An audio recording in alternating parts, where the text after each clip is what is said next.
recording. So make sure you found that question box. I see several people still in the room that have not found the question box, which means you're not going to get today's recording. I would love for you to get today's recording because you can slow me down, speed me up, or review things as you need to here. And that is already available to you just because you're here in the room. Now, do know that during the lengthy Q&A time, I do not turn on the recording, so I will turn it off at that time. At that time, that is for your privacy, but it's also something that's benefit just for being somebody who's still in the room. You're in the room where it happens, right? So because you're here and you're making it happen, we want to make sure you're getting all the resources that you need here for everybody that's live, okay? Good morning, Carla. Good morning. Hello, Sabrina. Hey, welcome back, Sabrina. So good to see you. All right, today we're talking about how in your local business boot camp, you can make your website work for you. Hello, Erica, welcome, so glad to hear you. Liberty Hill, Texas, thank you for being here. All right, let's get started here. We know that people, more than ever, and we're getting ready, I know it's hard to think about it. It's the month of July, but you gotta be thinking about holidays if you do any business during the holiday. For some of us, the business is increasing. For those of us who are maybe have high ticket items, then the business may be decreasing during the holidays. I actually work with a mixture of both businesses, those that are very service-based or that have a product with a very high price point. So it could be a few things that are happening here, but either way, you need to plan for it so you can finish out 2022 strong and you know exactly where your numbers are landing, okay? Because we're already in July. Now, June 26th was halftime. That is when we had to get halfway to our goals for 2022. And if we weren't halfway to our goals in 2022, what are we going to do differently past the halftime? So June 26th was halftime. What are we going to do differently to make this even better or to increase what's going on? Because to do the same thing the same way and expect different results, what's that the definition of? Insanity, right? So we don't want to do that. We are already crazy and busy enough as small business owners. So let's talk about web design and how you can make your business work for you. Now, when I say web design, a lot of people immediately just think of the graphics because that's what we tend to focus on. But web design is a whole much more than that because it is all of the experience and the interaction and the actual walk through and the journey that people have on your site. So a lot of times we look at it and we think it's just graphics, right? We think it's the colors to be sure that we're actually showcasing our brand. And that's important because we've talked about it through the several sessions, right? That seeing that same graphic and that same color of a brand builds that consistency, and that consistency builds trust. And especially if you're reaching across on e-commerce where people cannot look you directly in the eye, there are several things you need to do to be able to build those trust factors, and that helps them see you as a valid and credible business. And part of that is making sure that you've got your web design right. And fonts also, this is very important. It's key for you to have key fonts that look right and look the same. You've got that consistency across all of your web properties. In fact, if a web design looks cluttered, which a lot of home pages look like junk drawers because we tend to put everything in there that we want people to see because we're just too excited to get them to come to our site. So we throw it all in there, almost the kitchen sink. And now they're confused. In fact, if we were in person, I would be doing a poll and a show of hands asking you guys, how many of you have left a website because it has just been a cluttered hot mess? I would love to know. That's right, Tracy, simple is better. I agree with you, it really is. And it needs to be something that's easy and resonates with your target audience. They need to see it and think, oh my gosh, this makes perfect sense for me. Maybe not everybody else, but especially for them. Now, functionality is also key because if it doesn't function right, if it doesn't work right, that also is something that will keep them from doing business with you. They need to be able to get to whatever goal or information that you need them to do. Now, not all of us in here are e-commerce, and you don't need to be. Some of us have websites for branding and for positioning, or for a place that's a hub of information and connection for our customers or our prospects. But no matter what you do, or as a nonprofit, this is what you need, where your volunteers need to go, where you secure your donors. However you use your site, just make sure that it is doing what it needs to do and it is set up for that kind of success. And so your content is very important for that. And we'll cover all of this today. Now, do know that if your fonts are all funky, let's say you've got 15 different fonts going, some flashing animation there, your colors are all over the place, people are really going to question your actual professionalism and expertise in your business. And people will not leave their credit card number if your fonts and your lines are not even aligned on your site. Any little wonkiness, any little thing that's just off kilter there, they're not going to leave that off because they might think it's a phishing site. It's a phishing site. It's PH. It starts with PHISCHING. Oh, now I'm questioning my own spelling. But a phishing site is actually just looking for information, and people are very wary of that because they know people are looking out there to steal their identity. So they're looking for some confirmation that it's your brand and that it's a secure site. And we'll talk about that more too, okay? So I do see, let me see. Yes, Don, absolutely. We're gonna talk about how a great website needs to be goal-oriented. All right, that's your heavy lifting, okay? You need to really know what is it that your website's supposed to do for you. So let me know in the question box, what's the goal of your website? At the end of the day, what is it that your website needs to do for you to feel like success?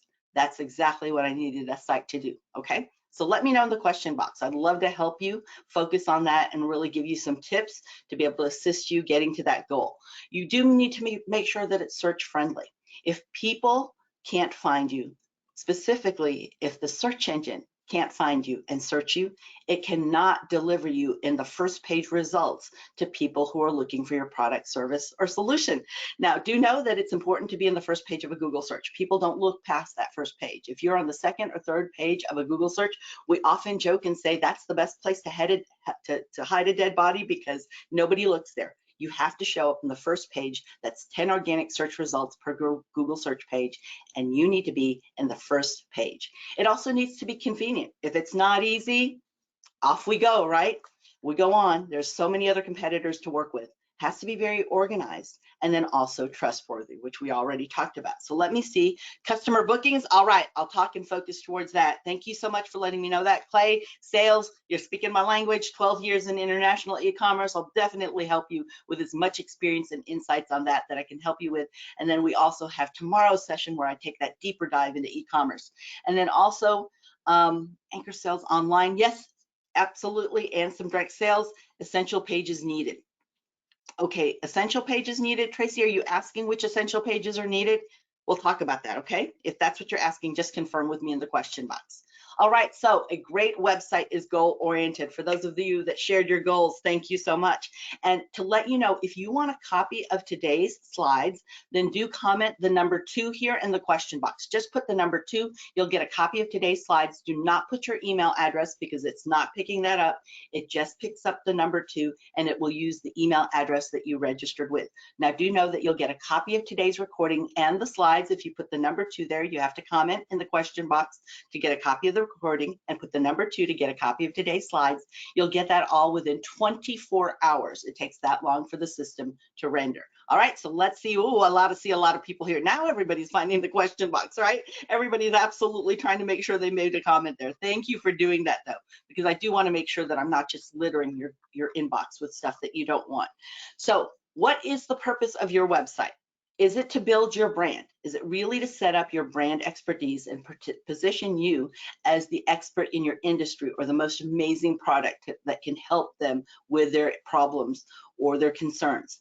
Is it to generate leads? So it's not just for image building and brand building, but it truly is to capture information. So you want something from them to generate leads. Are you making sales, those dollars? Now, even though I say sales here and I come from an e-commerce background, before I was in business for myself, I actually was in nonprofit fundraising. So I understand that sales is a conversion factor. Understand a donor, a volunteer, somebody coming on as a family team, all of those could be confirmation of a conversion action on your actual site. So while I say sales here, understand that is anything that you consider successful that you're securing on your site. It could be to re-engage customers.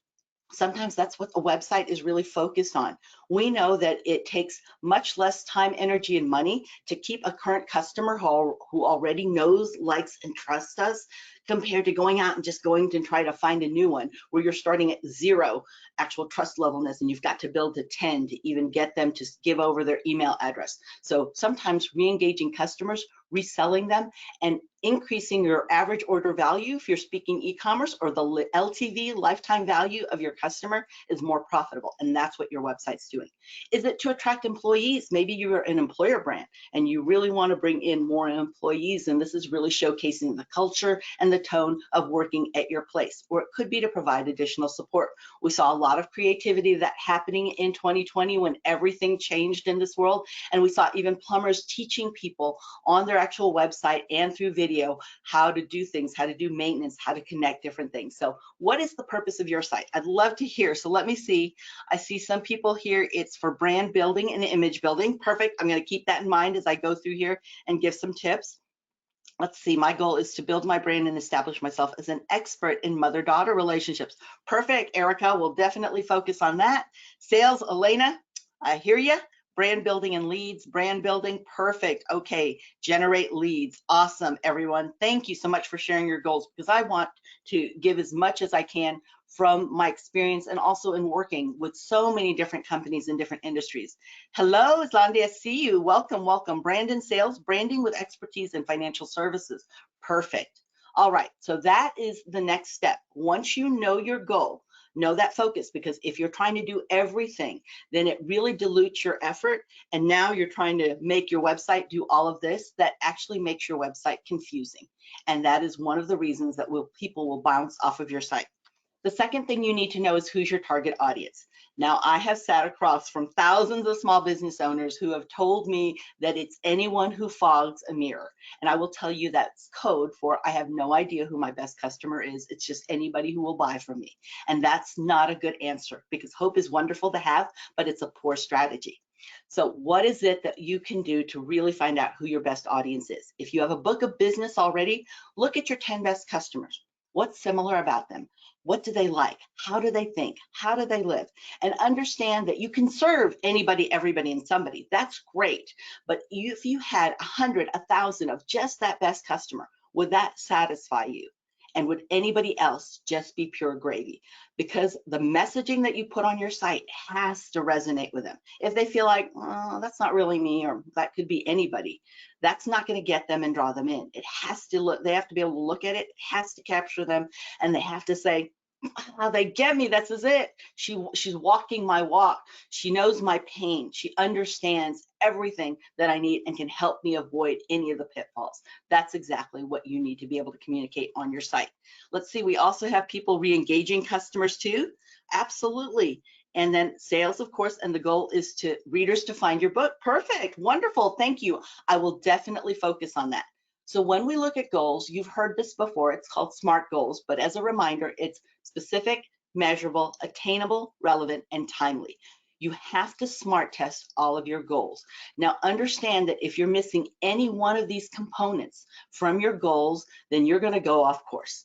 Any one of these pieces missing will just take you into a different trajectory. It's important for you to have SMART tested goals. So it could be you want to increase your website visit by 20% over the next 2 months. Now I'm pretty serious about goal setting. And the reason I'm serious about it is because I know how important cash flow is, and I know how much money you can just throw away by not SMART testing all of your goals and really just trying everything. I see people do it all the time, looking for silver bullets, trying cookie cutter ways that work for other people, but not really SMART testing it against their own goals. Now, when you think about this, even when you're socials, because socials take time and energy, right? Even though it might be free to post, right? It still takes time, and your time is more valuable than money. So think about that for a moment. When I'm working with people, especially in Facebook and Instagram, I'll explain to them, you know what? Let's make one of your strategies to be, you've got to get their contact information. Because just imagine, the social goes down at some time. It could be it just goes down for some glitch, from some upgrade, or for some reason they turn off your page, right? And it takes anywhere from 27 to 30 days to even get a live person to talk to. In the meantime, how are you going to contact all these people that you're connected with? What are you going to do to stay in connection with them? So one of the goals a lot of people will do is they will actually use their socials, but they use it to have a call to action on the socials to get people to come to their site to leave their email address. Because if those socials go down, they still have another way to stay connected with these people. Again, I'm connected in Twitter with 16,600 people. I have to have another way to connect with them. If Twitter ever goes down, if Twitter decides to shut down my page for whatever reason, now I have to know how I'm going to stay connected with people. So take a look at your goals. And I know I've spent a lot of time right here, but this is the go slow to go fast. But this is so foundational, because if you don't, you're going to waste a tremendous amount of time, energy, and money on things because you have not answered those questions or smart tested your goal. Now, how will you measure that success? It could be like some of you were saying, online sales, collecting some form submissions, getting leads, phone calls, and actually looking at engagement. So keep these questions in mind. When you get a copy of today's slides, use it as an outline for you to help you as you work through and test those goals. Now, one of the ways you can know how people are searching your site is Google Analytics. Google Analytics is a 100% free tool. Google Analytics connects to your website and it teaches you and shows you how people actually navigate and use your site. This is really important. It's a key component to us, especially if we are becoming experts in our customer. And that's our job to do, is become experts in our customer. All right, I'm seeing an audio lag flag. Everybody else, would you just let me know if you can hear the audio real well? Just make sure the internet's playing friendly. I'm not, okay, perfect. All right, so how can I measure? One of the ways you can measure, perfect. Thank you, everyone. Thank you for letting me know. Just got a flag here and I thought, oh, I don't want to just be frozen and you guys can't hear me. Perfect. Thank you, Brandy. All right, so Google Analytics connects to your site and it lets you know how people search your site. It lets you know what terms they use, it lets you know about them, their demographics. It could be their gender, it could be their geographic location as well. It could be some psychographics. Did they buy an SUV in the last 3 months? It also helps you understand what they're actually looking at, what page they spend time on, and evaluate whether or not, you might feel that, oh, Instagram's or TikTok's really bringing this in. That may be the feeling, but gut feeling, and then looking at the numbers, the numbers will actually tell you whether or not that is true, or is it just a feeling that you're having, because we don't want to just look at vanity metrics. So a quick tip to set up Google Analytics is here at the bottom left-hand corner. But imagine if you had an actual physical store, right? And all morning long, people are coming in and they go to aisle 1 and aisle 3, and then they leave. They don't buy a thing. They just go to aisle 1 and 3 and leave, 1 and 3 all morning long. Then as soon as afternoon comes around, you see another customer come in and they come into aisle 1. Then they go to aisle 4, then they go out to aisle 3, they pick up something and they buy. Then it starts happening in the afternoon, 1, 4, 3, buy, 1, 4, 3, buy. Now I've got questions. I want to know, is it the afternoon customer? What is it on aisle 4 that's driving them to purchase on aisle 3? And what is missing from aisle 1 and 3 that is not helping them make a purchase? It's the same thing with your website. Let's say they come in from a call to action from your socials. They go into page 1, then they go to page 3 and they leave. They take off to your competitor. Do you know that? Have you looked at that? Because Google Analytics does tell you that, if they take off to your competitor. Or do they go to a social like Pinterest and get confirmation that you really know what you're doing? They get some ideas about how this is going to fit in their house or how they're going to make this work, and now they come back to your site. Do you know which socials are giving you the lift that you need to be able to move closer to your goal? Because Google Analytics actually does measure that. It's a 100% free tool, and it's one of my favorite tools to use, but also very confusing to businesses that are also still trying to take care of customers, because you're trying to be chief analyst now, chief media buyer, and now you've also got to be the provider and technician in your business, right? So Google Analytics gives you all of that insight, whether or not they go to aisle 1, page 1, and they really consume a lot of information, and you see they really like that video, and they're spending all that time in that video, then I would encourage you to take a look and putting more video in. 5 seconds on a video is nothing, because we do that in an instant. We accidentally click on things, don't we, whenever we're scrolling? But 10 seconds is considered a commitment. That means somebody's really interested in the information, and as you look at your analytics, you can see whether or not they watched a video halfway or all the way to the end.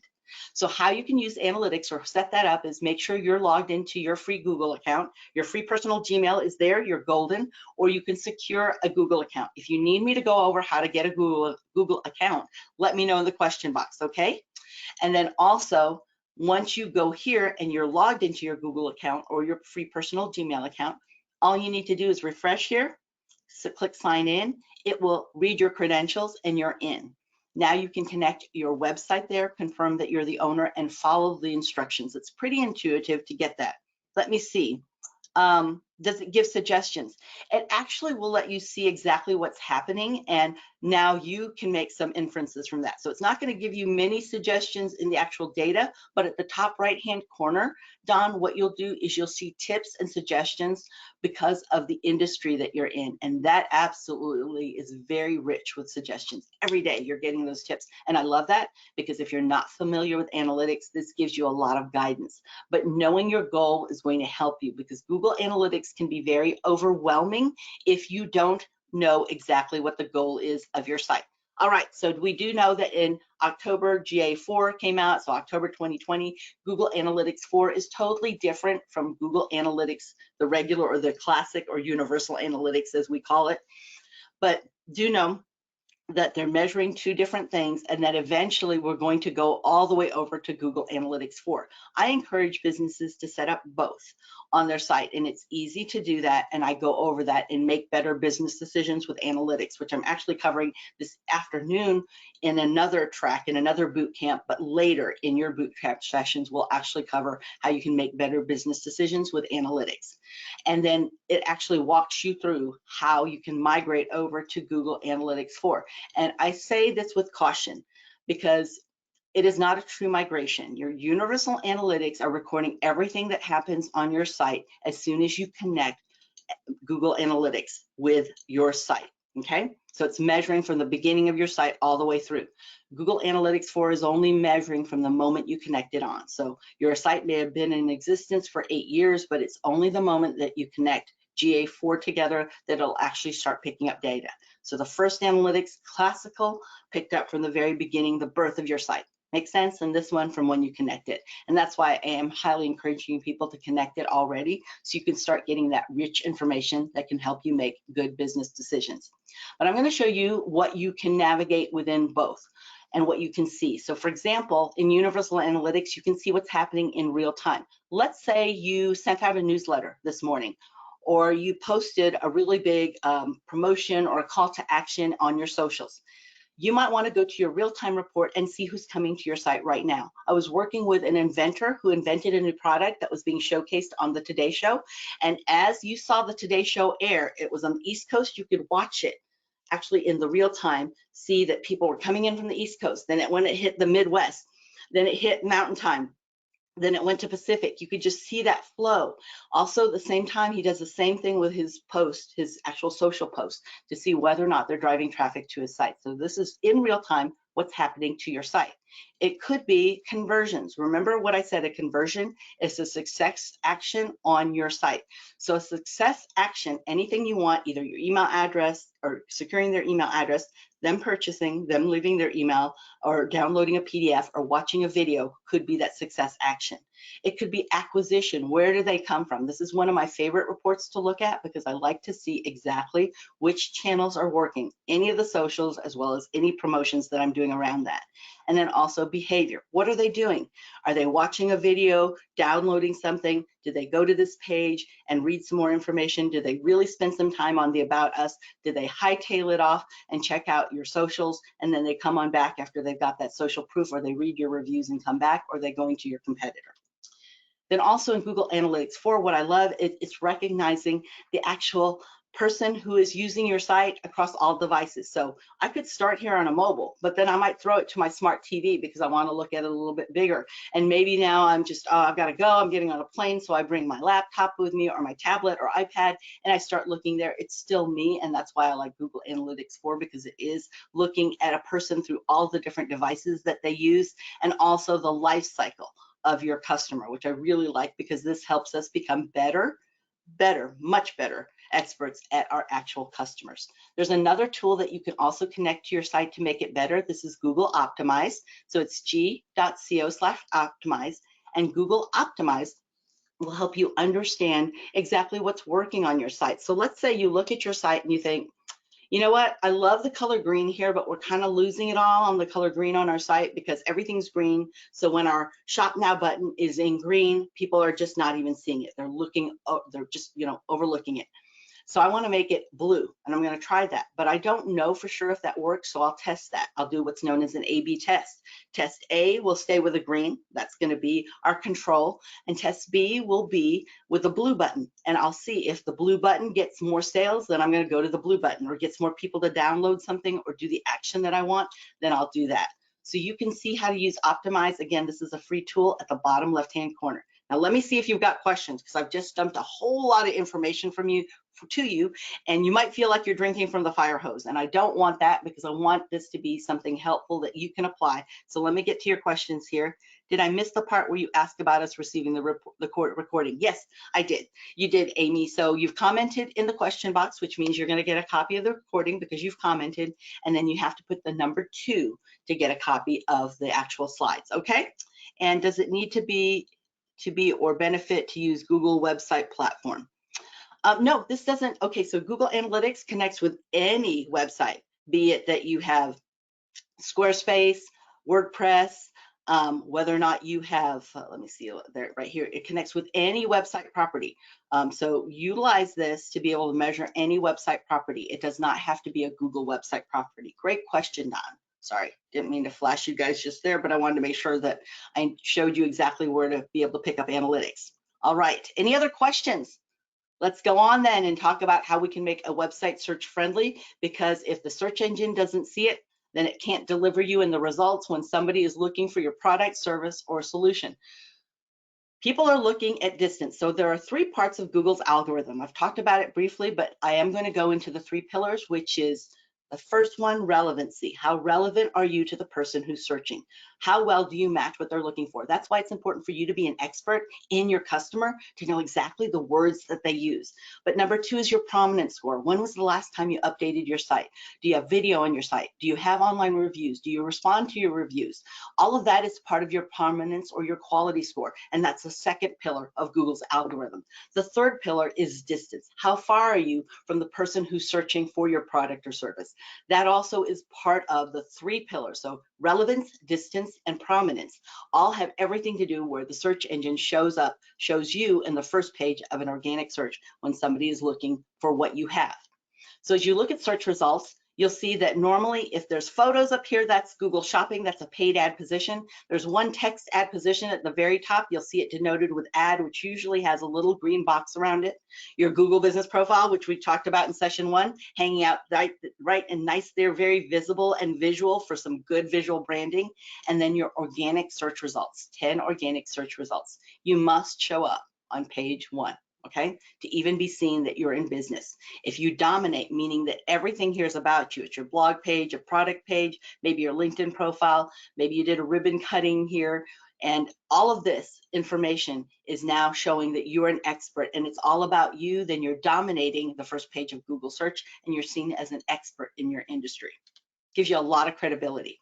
So what makes a website search friendly? It's fast load time. You have to load fast. Understand, if your website does not load in 4 seconds or less on a mobile device, so that's 4 seconds or less in a mobile device, you will lose over half, 53%, over half of your traffic. And for every second over that, you'll lose another 10%. So you could be working your butt off just over there posting TikToks like crazy in socials, but if it takes longer than 4 seconds for your site to load, then you'll lose over half of your traffic. So you will lose a lot of actual eyeballs just because your site takes too long to load. It also has to be useful information. That's why I spent so much time at the beginning talking about your SMART goals and your target audience, because if it doesn't resonate with them, then it doesn't matter. They're going to go on to the next site and not give you any attention. And you need to be visible in order for them to do business with you. And then also, are there text links there that connect to other pages in your site? This is all good practices of website navigation. And the reason you also want this is because you can measure. Let's say you have a good, really great heirloom tomato recipe, and you tease to it on the front page of your site and you say, do you like to cook heirloom tomatoes? And then you put a text link there. That also lets you know when you look in Google Analytics that people like to cook using heirloom tomatoes. If they click on this, that gives you that insight. If you just dump all of that information on the front page, you're not going to see that unless you have a heat map reader, right? You're not going to be able to see that. Okay, so text links give us a little bit more insight into our customer. Also, to make it search friendly, we have to look at our page titles and descriptions.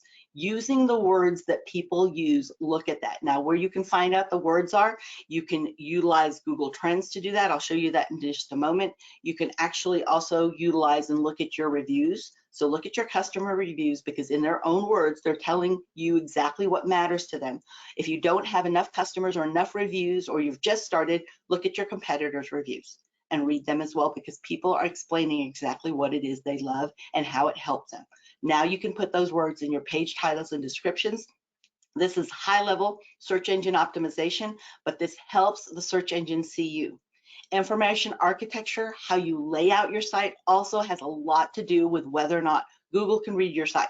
And if the search engine can't read your site, then it cannot show you in the actual search results. And it does need to look good across all browsers and devices. If I have to pinch and zoom or swipe side to side to be able to read your site, then it's not mobile responsive and good, and being able to adjust to any and different devices, then that actually is a detriment to you.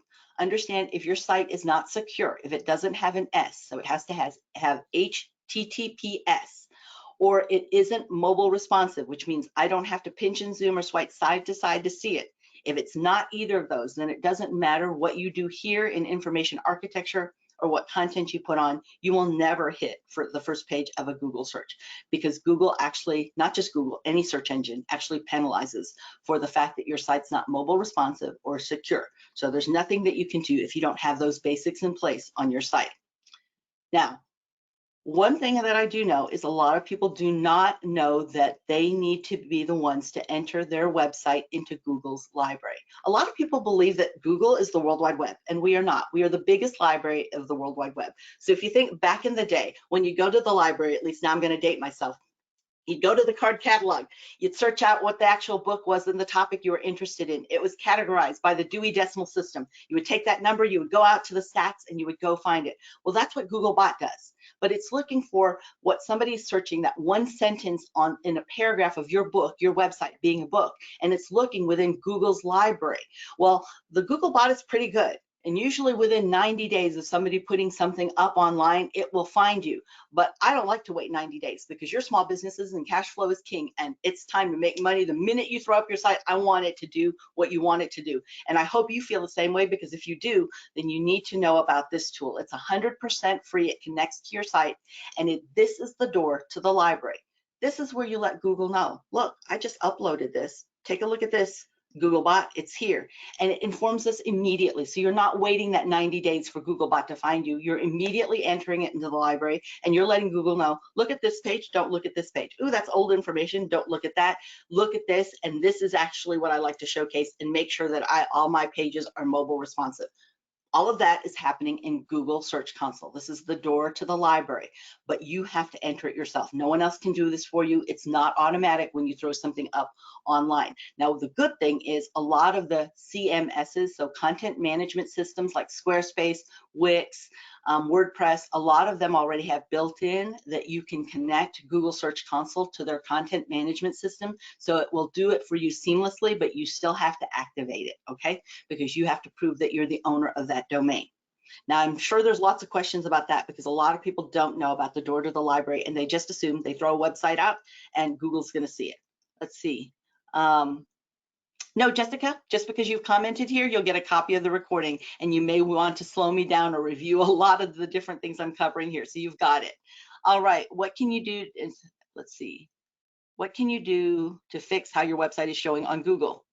Oh, you go into Google Search Console and you submit your sitemap in there. Google Search Console will walk you through how to put your actual sitemap, everything in there. Your sitemap is the actual outline of your site. It shows to Google what are the pages of your site that you like visible, and how the order of those pages too. You have total control of that, but it's in Google Search Console. Do you need to add it to console each time you add a blog post? Yes, Carla, I often do that every time I add a blog post, because a blog post is considered a separate page. If it's all on one page, not always, but separate pages like blog post and product page, I absolutely do enter it here, because I know that I don't want to wait 90 days. I want people to see it immediately, and I don't want to just get lucky with a Google bot. I like to control that. You're very welcome. Good questions, everybody. So Google Search Console can confirm and let Google know what pages it needs to see if you're missing any pages. In fact, if you want to hang with me to the end and I can show you what Google actually sees of your page, I'm happy to do that. That's really not a part of this webinar or this session, but not to worry. You know me, I always want to make sure I'm being helpful, and I can show you how to check that so you can see it yourself, but I'll do a few of them for you if you'd like me to do that. Just hang with me to the end, okay? And we'll actually go off of recording at that time, so I'll be able to preserve your privacy.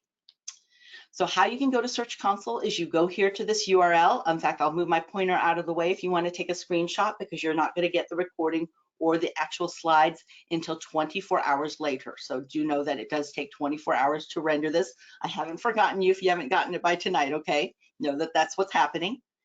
And then what you can do is you can start also seeing if your site is responsive. Now, I know this can be confusing right here, but it's called Chrome Inspector. So let me just give you a walkthrough on that real quick, because I know this can be a confusing slide.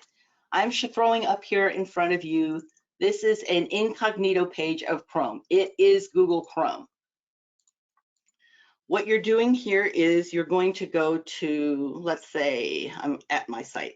I'm going to go to klibrand.com, and you can only do this in Chrome. If you right click, see right up there, you'll see a drop down menu. You're going to click on Inspect. Click Inspect, and now this wonderful gibberish shows up to the right. If you're in coding, you're just going to love this, but for the rest of us, we don't like this, or at least I don't. I'm not high tech there. But what I do like to do is look here to see, okay, there we go. It's already activated, what it looks like on different devices. See, what does it look like on an iPhone SE? What does my site look like? So I will know if it's mobile responsive. Okay, we've got the Surface Duo. What does it look like on a Surface Duo? Or what does it look like on a Samsung? Okay, now I can see my site as it actually appears, and this is all built into Google Chrome. Google Chrome is more than just a browser. It truly is a strong marketing tool, okay? But that's what it's showing you on this slide. So you'll get a copy of today's slides in 24 hours, and it will walk you through exactly how to do this and use Chrome Inspector and see whether or not your site's mobile responsive. All right, so now let's go to content, right? I've not even covered the content, which is a lot of what people think their website is, but it's all of this in the background. It's really knowing how people use your site. It's also getting a good idea of whether or not your site is mobile friendly, whether or not it's secure. So we know people even locally come here when they want to know if a local community, let's say grocery store, a local specialty shop, whether or not they have the product service even in inventory. So they will look to their mobile device first. So what can you do to make your website easier for somebody to actually interact with? You do have to have a responsive design, which means it has to be mobile friendly across any device. You don't know the device that they use, so it needs to be able to adjust to whatever device that they prefer. You need to make the payment process simple if there's a payment process there, and also have personalized recommendations, because people appreciate when you know them and when you understand and can help them with what they need to do next, or what would help them next, and what will actually be able to provide and help them avoid a pitfall. Okay, oops, sorry, I tried to say that all too fast. And now you can also decide if you want to make curbside pickup a deal, so that you can order in your site and they can pick it up curbside. It also can be that you're doing delivery or shipping, making it even easier and seamless for them. Or it could be that you help them out even with virtual consultations, which we saw a lot of that happening, right? As 2020 happened, a lot of people got super creative. So responsive design first. This is really important. You need to be able to use vector graphics, fluid grids, and remember what we said about simple is better. Less is more in design. We have a tendency to really know our information and want to tell everybody this, but our job as small businesses is to put it in a bite-sized format that makes sense for your best customer. So this is giving you a lot of tools on how to keep it very, very responsive. Vector designs adjust to whatever device that they're on. You also need to look at the checkout process. Now, what I really love about the checkout process is you can make this simple, and it's built into a lot of content management systems like Shopify or like WooCommerce, so you can already have that built into place. But do understand, remember what I said about speed being important. If your site doesn't load in 4 seconds or less on a mobile device, people will leave, 53%, over half. So I love Shopify. I've been using it for 12 years. But there are some themes. So that's the colors and the graphics in Shopify that take 3.8 seconds to load on a mobile device. That's not me ever even putting any content, video, or photos in there. So if the theme itself just takes 3.8 seconds, imagine how much of a slowdown that could be. So while it may look beautiful, it may not be a good match for you. You can also now have your site recommend similar products or services. When we talk about e-commerce, I will explain how you can really use this even in Google search, but this is now specific to your site. They can actually, your site can look and read, especially if a customer comes back and they create an account, what their history is on their site. You can recommend different products. I was working on a website yesterday, and I was pretty excited about it because it was doing a lot of good recommendations. I could tell from the customers that were coming in Florida where it's hot to some customers that were coming in from northern Canada. So there were a lot of different recommendations it was giving. And what was really cool is if they highlighted like the name Smoked Peach Jam on the site, all of a sudden a pop-up would come up or a little box would come up. And while I'm not normally a fan of pop-ups, I do know they work. And this one said, wait, don't leave our site if you buy from our site, because you buy from our site, you'll get white glove treatment, you get this guarantee. And the reason they did that is because they knew that anybody who highlighted and copy pasted the name was going to take that and go shop on Amazon, and they wanted to keep the business on their site.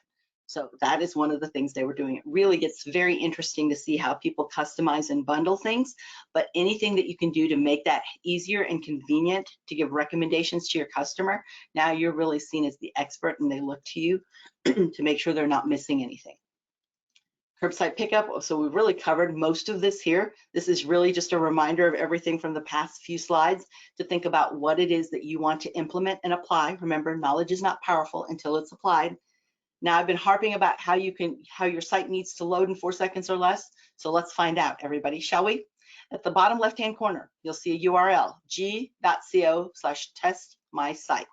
If you'll go to that site right now and put in your URL name, I'd love to know how fast or how slow your site is. What is very cool about this tool, it's 100% free. It will let you know what is slowing down your site on a mobile device. And it will also let you know in the report that it sends how to fix that. I'm not tech support, anything but, excuse me, let me take a quick drink. Anything but tech support, but I will take the report that I get and forward to my son who does our website design and say, here, fix it. That's as techy as I get. So how long? I'd like to find out. Let me know in the question box while I take a quick drink.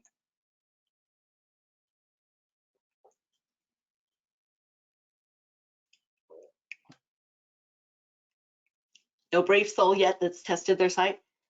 Sorry, I don't want to cough in your ear. 2.2, all right, awesome, 2.2.